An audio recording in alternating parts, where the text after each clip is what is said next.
This is a review written by Krishna. He's one of the very most famous scientists in the He's associated with Madhur, he's associated with the University of Kharagpur. So, very good. Okay, so this paper is basically concerned about malaria. So, we know that in malaria, the mosquito is extra large. But basically, what happens is that the parasite, whichever is residing inside the mosquito, enters the human body and it affects the liver cells, and then it propagates actually again through another mosquito bite, and this is how it affects the entire population. So, our aim is to tackle this disease, to stop it. So, these are some statistics here. It predominantly affects the developing world. When I say developing world, it is Africa, Asia. And there are lots of reported cases, 19 million is not small number. And out of them, 660,000 deaths happen. So, the death rate is not very high. It's like 0.3% of the reported cases. And as I said before, it's 90% of the deaths occur in malaria, in Africa. So that conveys the message that the reported cases obviously are high there, and also there is not enough medication in those places. And even if the medication is received, it might run out. We discussed about that. So, it predominantly occurs in infants, and it is caused by the Plasmodium species. Plasmodium falciparum, vivax are the most common pathogens, and falciparum is known to be the most prevalent. So this is the map of the demography of the distribution of the disease. So as you can see, Africa is mostly affected, and there has been a shift in the usage of drugs of late. Like in the last 4 years itself, you can see that the drugs being used within Africa have changed drastically. We'll discuss why and how.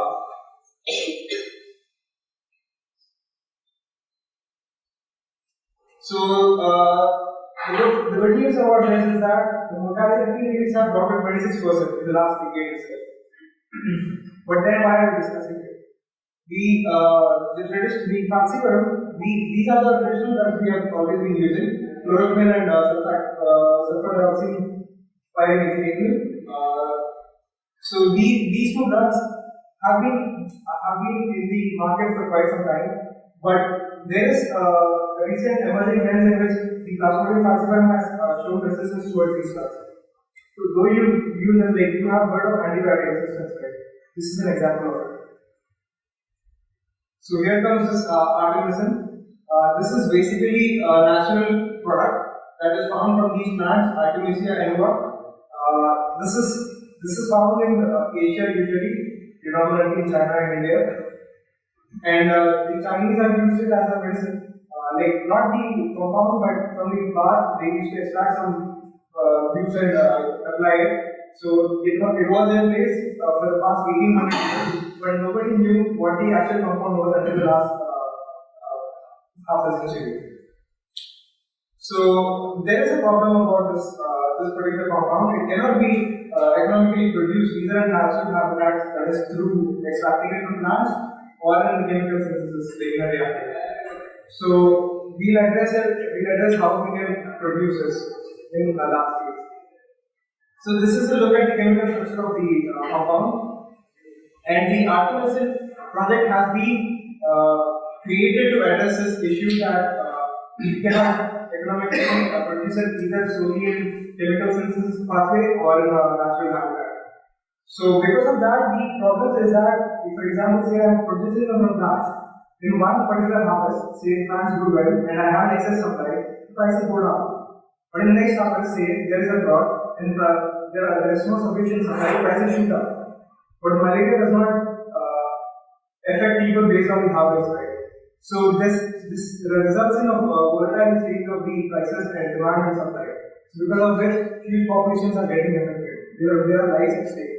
So there was this point to address this issue to stabilize the supply of Artemisinin and also to regulate its prices. So I've used this for anti-malarial combination therapies. I'll explain what they are. And the project aims to create an alternate path to produce these compounds. And they want to do it using metabolic engineering and synthetic biology. It's a two-step process basically. As you can see in the title slide, it is semi-synthetic. It's not completely synthetic. So what does it mean? It means there are two steps involved.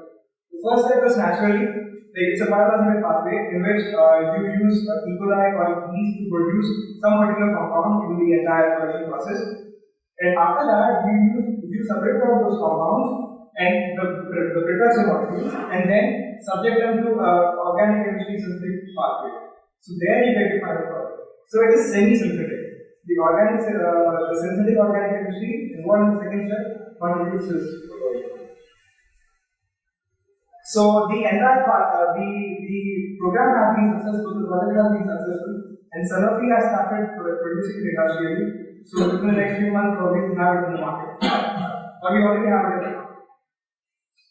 So the ACTs that I mentioned in the previous slide, they refer to anti-malarial combination therapies. So what happens is that in the recent past, like several drugs, like we have heard of penicillin resistance. There are several microbes which were pathogens have showed signs of developing resistance to the traditional drugs. So this makes them ineffective. So you consume lots of antibiotics, but they don't have effect on it. They don't cure it. So we came up.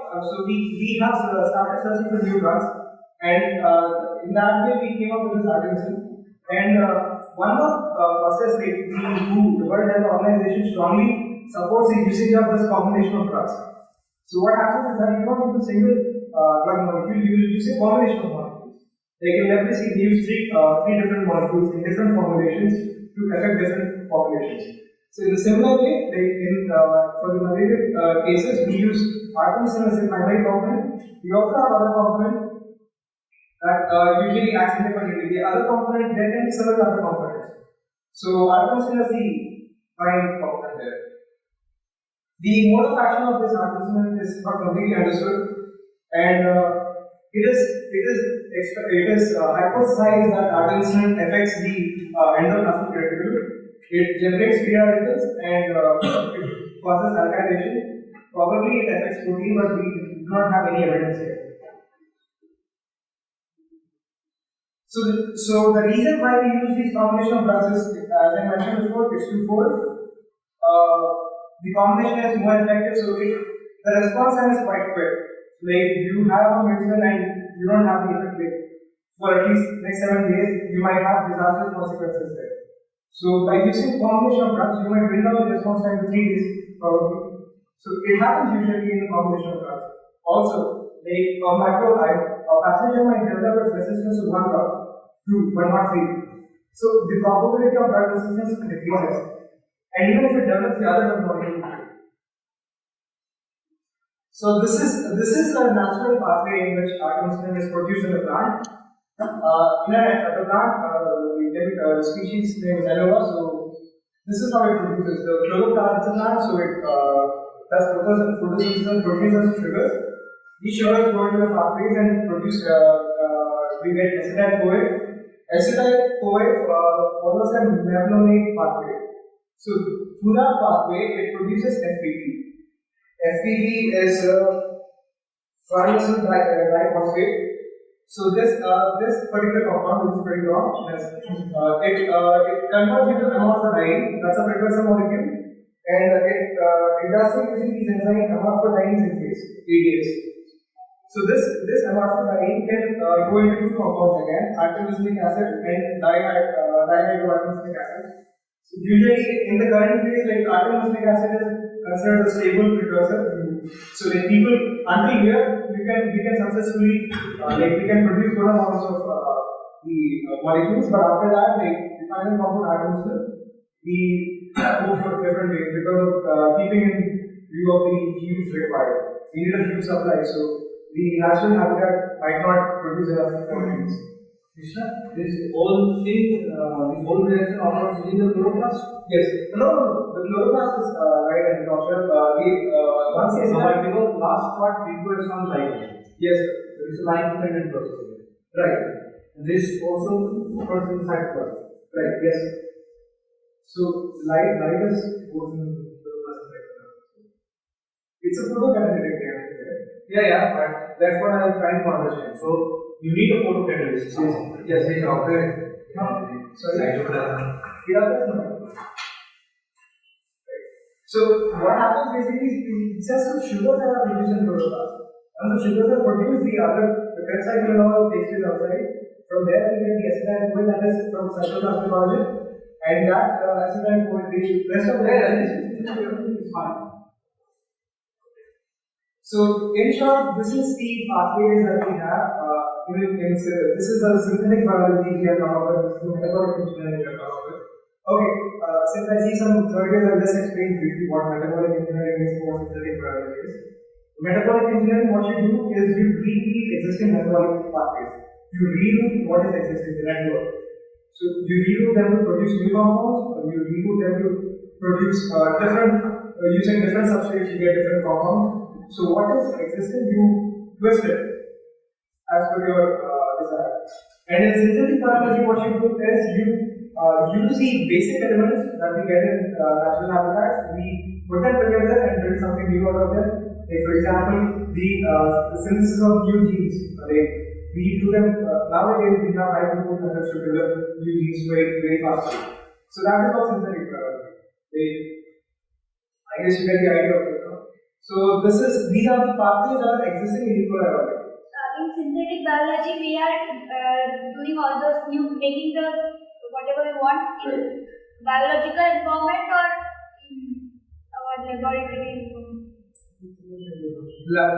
In vivo or in vitro? Synthetic biology. You said that we are making it the biological things. Right. It happens in both cases.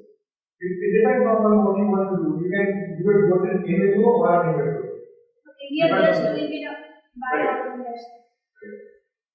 So these are the pathways that are existing already in nature. E. coli is the one on top. This in case of E. coli. This is a less known pathway that has been recently discovered. So all these the terms and everything will be explained by Madhur. We have these two pathways for production of artemisinin for production of synthetic artemisinin. We have the DHP pathway and the mevalonate pathway. One is in the E. coli and one is in the yeast. So if we start with the genetic engineering, we are usually playing with three different factors. What they have stated in the review.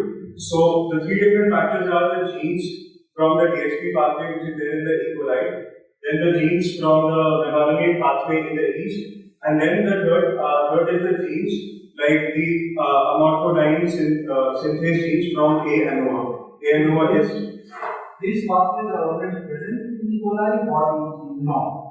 So this pathway is already present in E. coli. This pathway is already but it needs to be altered to produce artemisinin. Yeah, that's fine. So this DHP pathway and this mevalonate pathway, they are already here in the host. So this is basically the known pathway that does exist. And after this, and what do they produce? So it is not if you are not modifying it, what will it produce? It would produce FTP and some different kinds of isoprenols. Okay. And then in divert it to produce artemisinin. So this is basically an overview of the entire process of how they make artemisinin in S. cerevisiae. So basically we start with a parent yeast strain, and then after the overexpression of the genes of amorphodyne production, we end up with a C50 hydrocarbon producer. In this, we insert genes of additional hydrocarbon oxidation, and then we end up with the production of artemisinic acid, which can be taken or directed for like the organic synthesis of artemisinin. But what was observed by them was we had very low titer and low viability, so they put on an additional step, which was the improvement of cytochrome P50 dependent oxidation, which Aayushman will explain. What is the difference from the previous approach in this approach?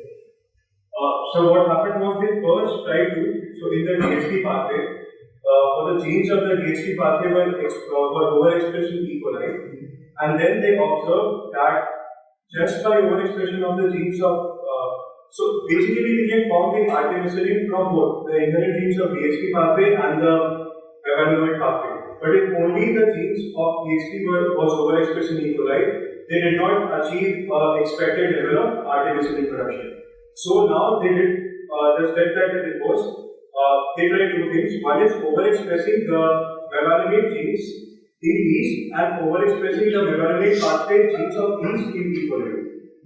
So this shows what? This is combination of genes from yeast and some genes from clay anther. Yeah, that's what I mean. So this one cannot be done. Here and then back. This contains genes from the yeast mevaloate pathway as well as genes from the source. Yeah. So from the source as well. And then try to produce in the yeast itself. So yeast is the host. So the final So it's a synthetically modified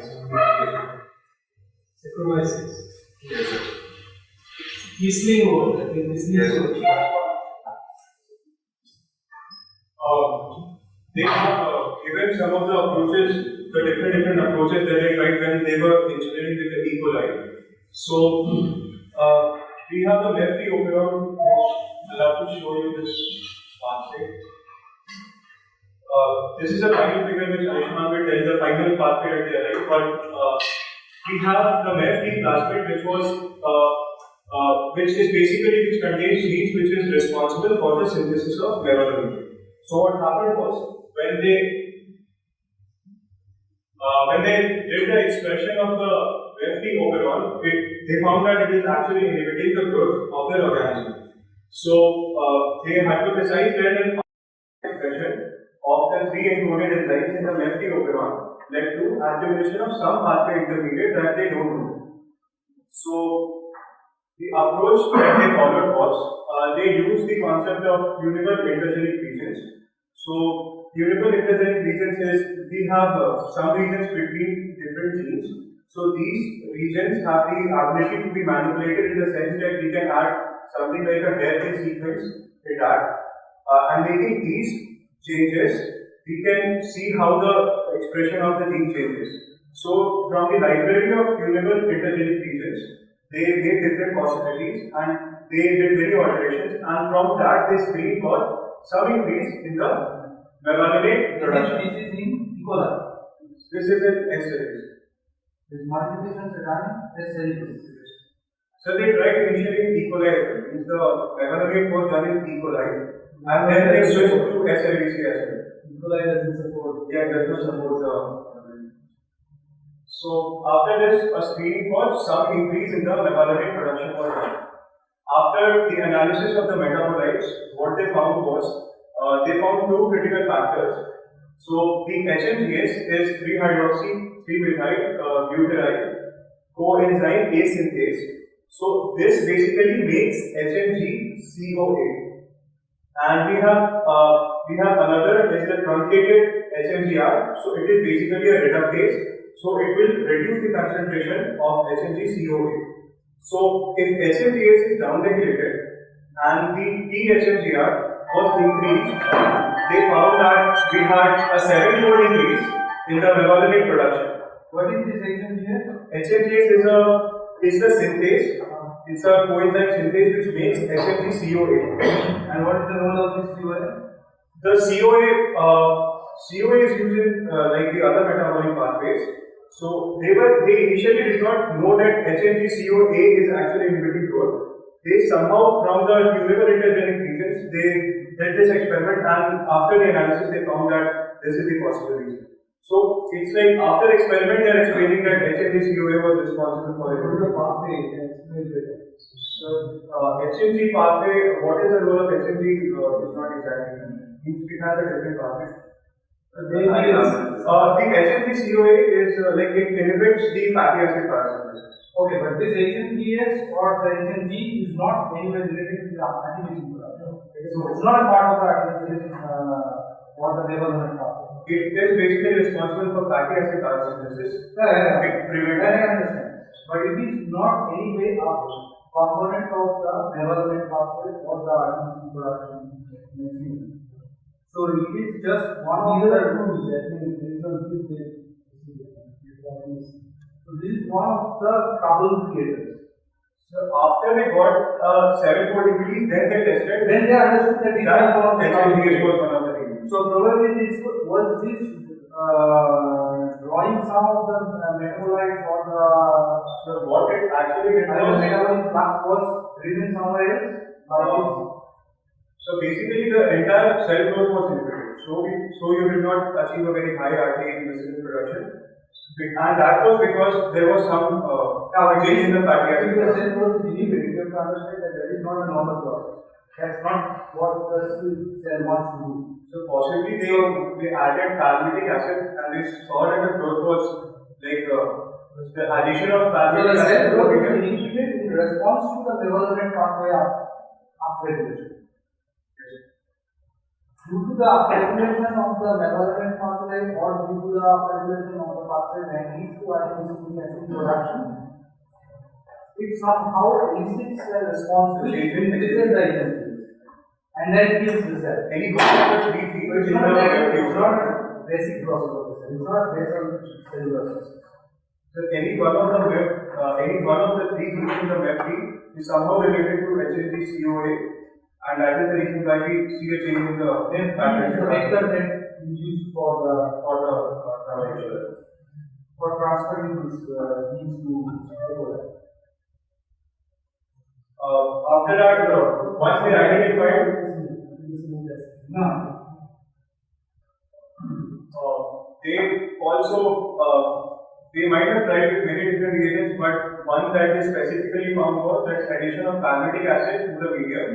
It prevents inhibition of fatty acid biosynthesis by HNG-CoA activation.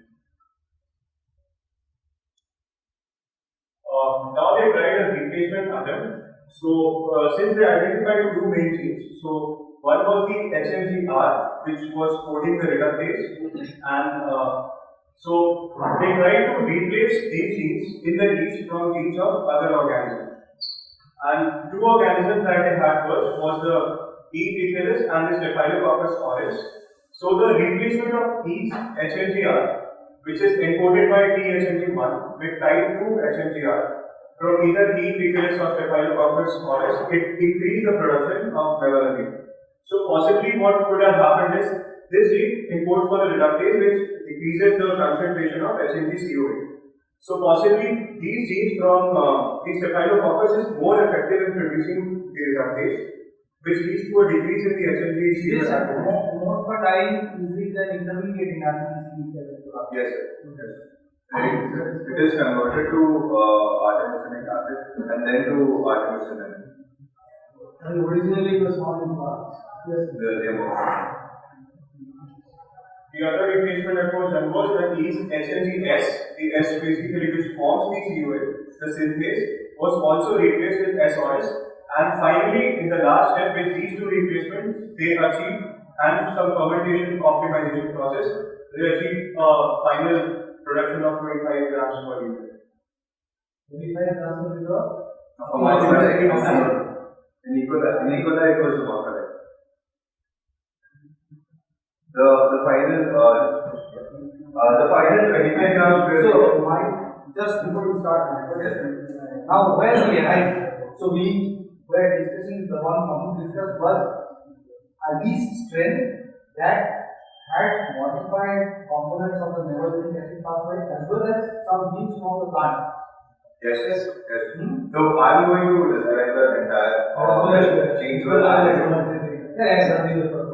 The genes were added to the yeast. So basically, what happened? The problem with E. coli was that the final product was amorphodiene. The 25 grams per liter productivity that was obtained was for amorphodiene. What what the scientists realized was that if this amorphidine is like an oxidized derivative of this amorphidine, which is artemisinic acid, proves to be a better substrate for production of semi-synthetic artemisinin. So, what they in ANMA, they figured out the cytochrome P450 enzyme, which is responsible for oxidation of amorphidine in the trichomes of ANMA. Basically, trichomes are the projections. So, in these projections, they found the cytochrome P450 enzyme, and they try to introduce this particular enzyme into the yeast system. This was that sunlight dependent step. No sir, this is in the plant. This is in the plant. This was not the sunlight dependent. But the preceding step. Yes sir, yes sir. If you want, I can go back to that. So after the introduction of this particular gene CYP71AB1, after this was introduced into the yeast, what they got was a very low yield of artemisinic acid, that was 100 mg per liter. And even the yield of amorphidine in that particular yeast strain was very low, that is 150 mg per liter. 150 mg per liter. So I don't know if the bottom lines are visible. I can just move the chair. So what ultimately they realized was that this particular introduction of this particular gene can reduce artemisinic acid. Now, the problem with E. coli is that as this is a eukaryotic gene, if you introduce this into the E. coli, if you try to express it, you won't find a very good conversion. So, the scientists engineered both the strains. They worked with E. coli as well as Saccharomyces cerevisiae, and what they finally realized after expression of this gene and final optimization was that just a slightly greater than 1 gram per liter of artemisinic acid was produced at 20 degrees C in engineered E. coli, whereas in engineered Saccharomyces cerevisiae, 2.5 grams per liter of artemisinic acid was produced. Now, the problem with E. coli is if you want to scale this up to an industrial level, that particular temperature, 20 degrees C, proves to be pretty low. Right, so if you want to maintain that temperature of 20 degrees Celsius, it might be a very energy intensive process, particularly in tropical countries like India. So,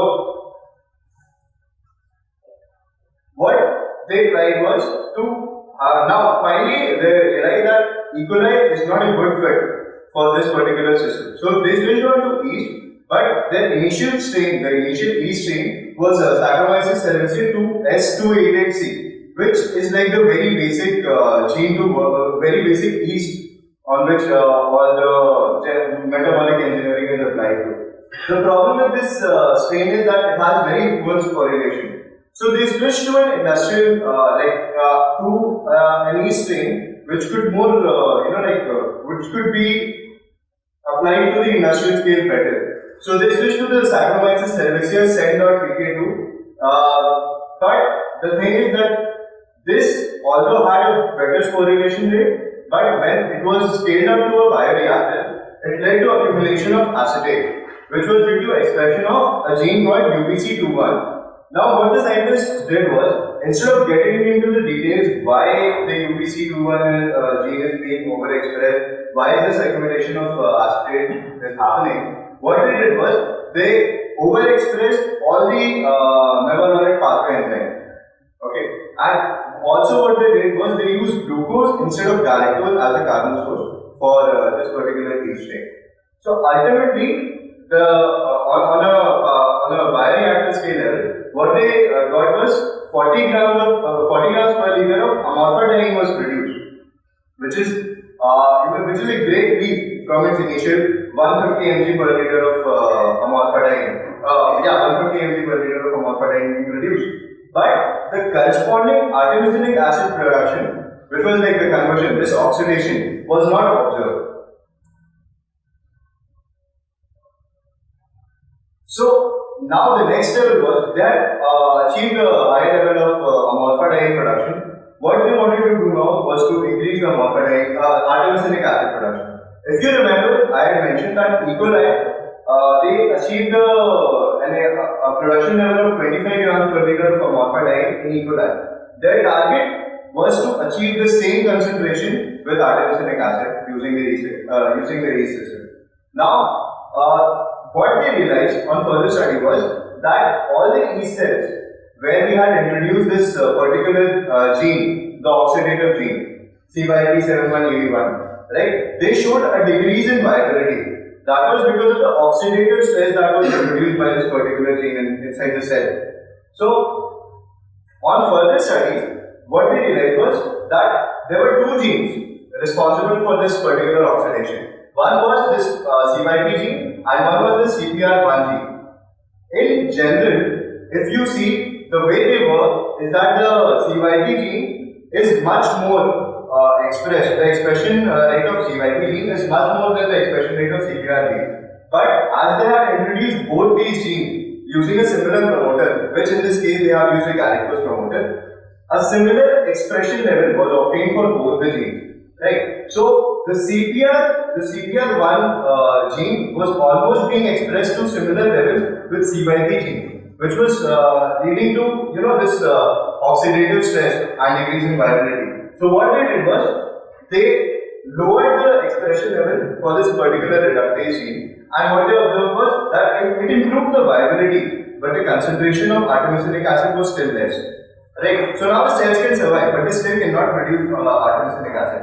So the next step, what they did was that there is a particular cytochrome B5 which interacts with cytochrome P450 enzyme and increases the reaction rate of cytochrome P450. So they also introduced the cytochrome B5 from the A analog plant, from its trichomes, as they did for the previous enzyme. Right. So both these enzymes were now introduced into the yeast system.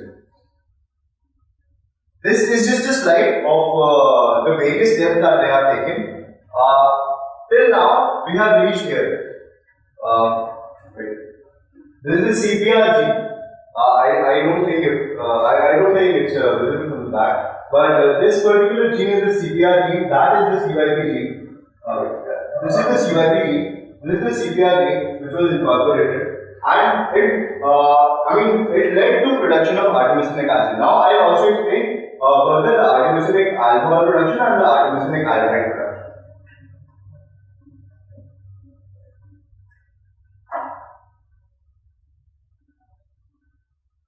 Krishna, just go back. What are these three plasmids? So that was for the equalization. That was for the equalization. And this entire pathway is just for the Saccharomyces cerevisiae. The initial genes, as you see there, are for the mevalonate pathway. And they are some of the genes mevalonate pathway are already present. They are being overexpressed, sir, as I mentioned. They are being overexpressed. Yeah, the overexpression. So the only genes that have been added, heterologous genes. Yeah. With the CYP genes. Yeah, the CYP genes, the CPR genes, and the cytochrome B2. Yeah, so these yes, these genes. Yeah. And further some replacement as well. The DHNG is from a different organism. Yeah. Yes, and further more genes will be introduced. So now what they finally realized was that in the high level artemisinic acid production, right, the artemisinic aldehyde was also being produced in the yeast cell. And I just have one thing to Should I go back? No, fine. And all these genes that have been overexpressed or that have been introduced, they are integrated genomically or they were expressed in plasma? They were integrated in the genome. I'm not very sure. You say I'll have to check. because in their whole In this particular system, they were introduced as plasma. but probably whether they were integrated or not, because ultimately they are reporting production concentration at industrial scales. This will not be consistent with the plasma. If it is a plasma. If it is produced from plasma, the production levels will be not consistent. So we tell people if they have produced a cell line particularly out of all these traditions. So artemisinic aldehyde was one such intermediate in the production of artemisinic acid, which was proving to be very toxic and highly reactive for the cell. So what we needed to do was to convert this particular aldehyde to acid. So this ALDH1 gene was introduced in the system for this conversion of artemisinic aldehyde to artemisinic acid. Also, the alcohol intermediates which were formed in between were also converted using artemisinic alcohol dehydrogenase, which was also expressed in the yeast system. So finally, after these were the two additional changes which were made, right? And So these were just for clearing the intermediates. Because they were proving to be very toxic. And why did they delete this guarantee? So guarantee initially was they switched from galactose to glucose because glucose was proving to be very cheap. Also, the galactose promoter that they were initially using, the galactose promoter for the expression of the CYP genes and the reductase genes, they did not need this galactase gene anymore. So what they did was they deleted the galactase gene, and ultimately the combined effect of all these three, the gene additions and deletions, Led to this product. led to the 20, and also the optimization of the fermentation process, led to the production of 25 grams per liter of artemisinic acid. So now we have we started off with 25 grams per liter of aspartame production in E. coli, and finally we have reached 25 grams per liter of artemisinic acid production in yeast. So the final step was to convert that to artemisinin. So for that, a chemical conversion process, a 4-step technique was applied, and also this particular artemisinic acid that was produced by the yeast, it was like extracellularly secreted, and the review paper particularly mentions that it is so high expression that you can actually see it from the naked eye. This particular yeast expressing artemisinic acid, you can see it from naked eye. And what they did was they solubilized this artemisinic acid by addition of isopropyl maliate, that was one chemical compound, and this helped them extract this artemisinic acid at a very high purity. The next what they did was they introduced a 4-step chemical process where they reduced the artemisinic acid to dihydroartemisinic acid. They also acidify the carboxylic acid moiety of the dihydroartemisinic acid. They generate a singlet oxygen to produce 3-hydroperoxide and an acid catalyzed off fragmentation and rearrangement. That's a method by which you treat peroxide and you get 2 carbonyl groups. Frankly, I do not know about the entire process of off fragmentation, but they use this particular process and they converted the artemisinic acid to artemisinin. So if you see 25 grams per liter of artemisinin, they finally get 25 grams per liter of artemisinin from a single organism. And considering that developing countries do need this kind of a drug to tackle malaria, the basic thought process that was going on behind their mind was to establish a very cost-efficient process, right? So the amount of money that has gone into the research, I cannot name about that, but ultimately 25 grams per liter of production from a single organism, I guess that's the common. So they have somewhere mentioned that they did the cost analysis before, and they started with a target that they have to produce 25 grams, do whatever engineering they want to do, but they wanted to reach it so that they could. This artemisinic acid comes in the culture. Yes, it is excreted. It is excreted out. Yeah. So the galactose was deleted for one more reason to have a constitutive expression of all the expressions.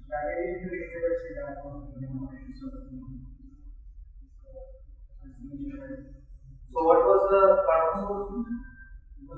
Glucose.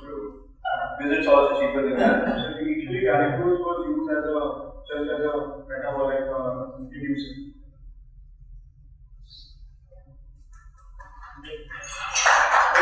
So actually, what was it? Was it a yeast or a bacteria or a plant? I think they got it into a yeast. So it has things from bacteria. Yeah, it's got things from plants.